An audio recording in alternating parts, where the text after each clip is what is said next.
So, throughout all of today, there is a theme that I'd like you all to remember, and that is like the modern market cheat code, so to speak.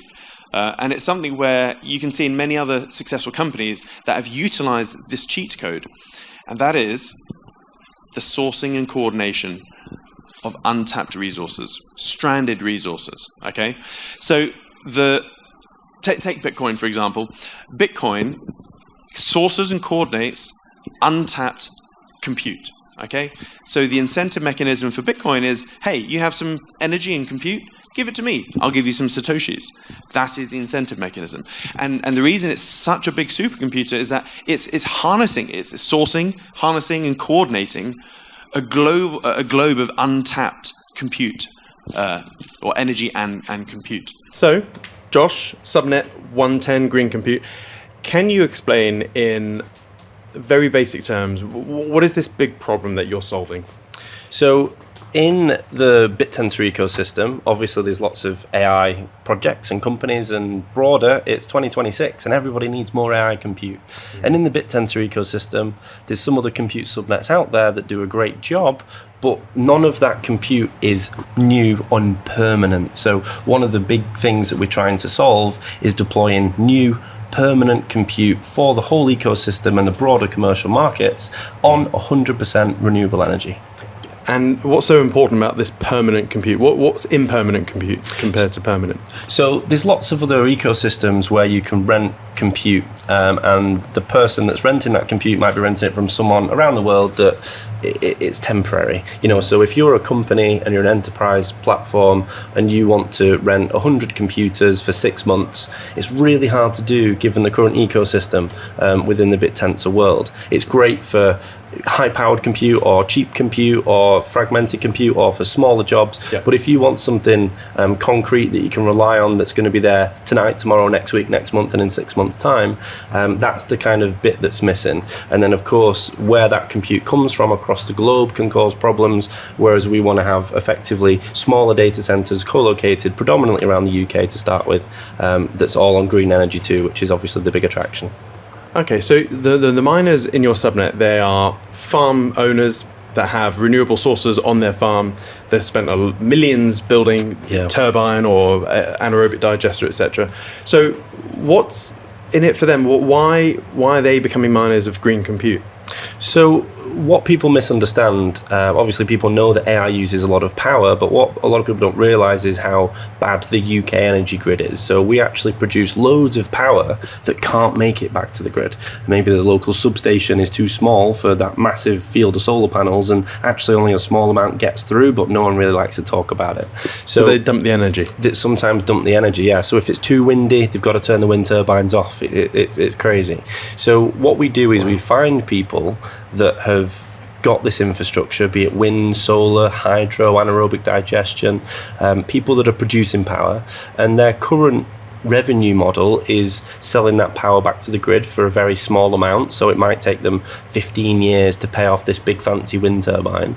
And we say to those people, well, what if you turned your renewable energy asset into a mini data center? And we would be able to use the revenues from people renting that compute from all over the world to turbocharge your income. So they utilize some of that stranded energy that they're dumping into the ground. They point that towards these compute clusters that you put in their farm, in the sheds. Yeah. And then you point that compute to enterprise contracts.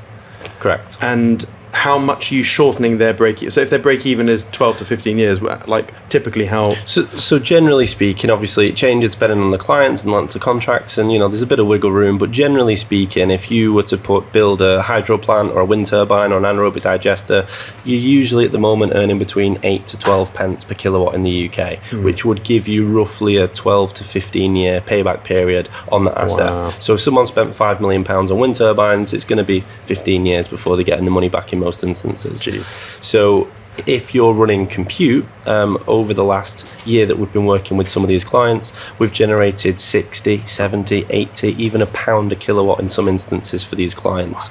So you can take a 15-year payback period, and if you spent £5 million on a wind turbine, well, if you spend £1 million on servers with us, and you buy the servers and we deploy them on the site, and we're running them with these commercial contracts.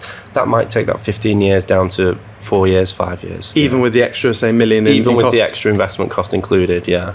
That's amazing. So let's talk about BitTensor. What, in your opinion, why do you think BitTensor is so important / a game-changing innovation? So the thing that's great about BitTensor is you've got, at the moment, 128 different subnets, 128 different companies, all trying to solve effectively 128 really different problems in the AI ecosystem. And just like all ecosystems, there's this amazing network effect where, this person moves a bit forward and it helps push the other person forward. And ultimately, this AI technology cycle that we're in at the moment is moving so quickly. We've all heard about these massive companies raising oodles of billions of dollars, but with that, if you raise money, to some extent, you're beholden to the person that's giving you money. Whereas in the BitTensor ecosystem, obviously because of the way the subnets are set up and obviously are able to earn some emissions from the main ecosystem, it effectively operates like this big venture fund that can support these new innovative companies to kind of have a bit of wiggle room as the direction they go, and it kind of removes some of those typical pressures from external influences, and most importantly, gives them speed, because that's really the thing that, traditional markets slow you down a little bit.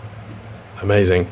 And last question, I just want to bring it back to green compute. So not anyone, so you are permissionless in the fact that anyone can be a miner for you, but what are the requirements that they need?